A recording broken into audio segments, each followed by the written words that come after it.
Internalizing the Name, multi-part series, July 24th, 2023.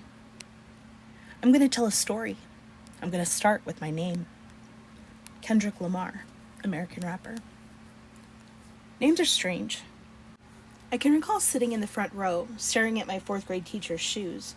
They were flats, looked terribly uncomfortable, and old. I wiggled my toes in my tennies, grateful for the room, as I thought of her name, remembered my name, and looked up to see the date on the board. I'm not sure why, but I tend to understand things in reverse. All at once, a shocking truth hit home.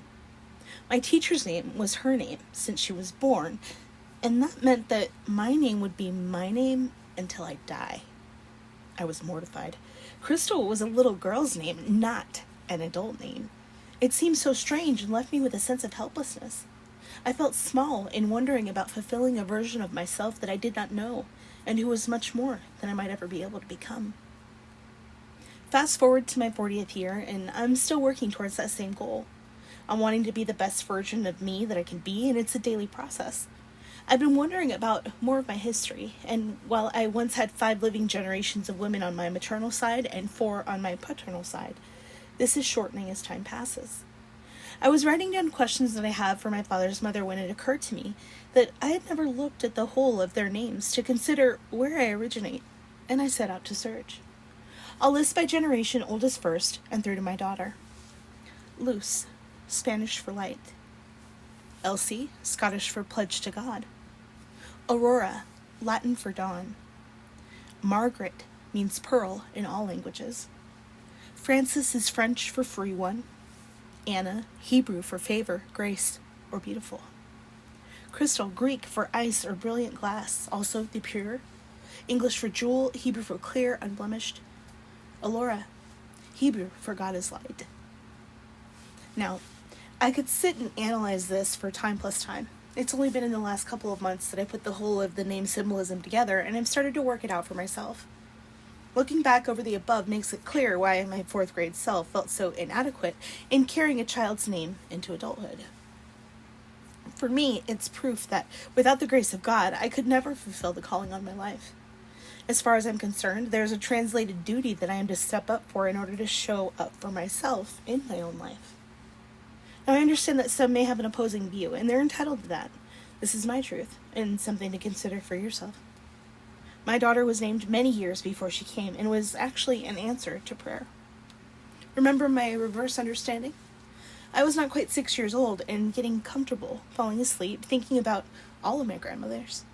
I was always grateful to God for so many generations so close, but it dawned on me that the great-grandmother that I lived with was already old. I was very young, and I knew that I would have to say goodbye to her and live without the security of her love and prayers in my life. I cried then, as I cry now, still recalling the heart of my little self, and I prayed.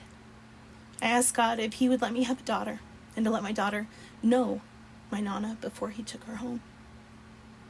So Alora was a tribute to Aurora while still being her own name, and her life is a testimony to the fact that God answers prayers. It's fascinating to me, and I could ponder on it easily. What I wonder is how many others have a similar story in terms of their name's meaning, but may not have ever considered. There is one name that's so great that every knee shall bow and every tongue confess. Jesus Christ is Lord. I believe that it's important to internalize, giving full thought to who we are and our ultimate purpose before we set out to create a brand or an individual business name. My professional name is my brand, and it's been carved by what I do and what I've done. I have a pen name that's for the stuff that I don't want everyone to associate with my professional self, as much more of it is personal.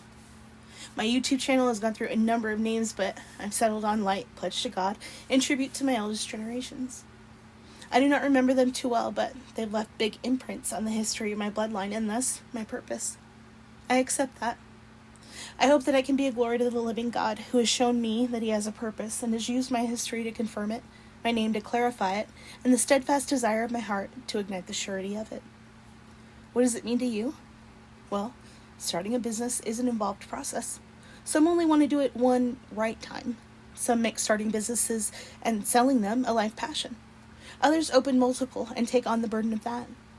Personally, I'm a one-time right sort of gal, but this process has been a huge endeavor.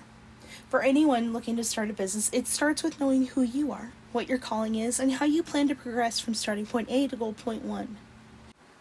In the coming posts, I'll continue with names, bringing in branding and its importance, and then we'll delve into ways to figure out your unique placement in the business world. In the meantime, I hope that you're internalizing these key details of your overall foundation. Ultimately, you're the only one who can determine who you are and where you're going, what your brand will be, but it helps to have direction when you're not sure where to begin. The name matters.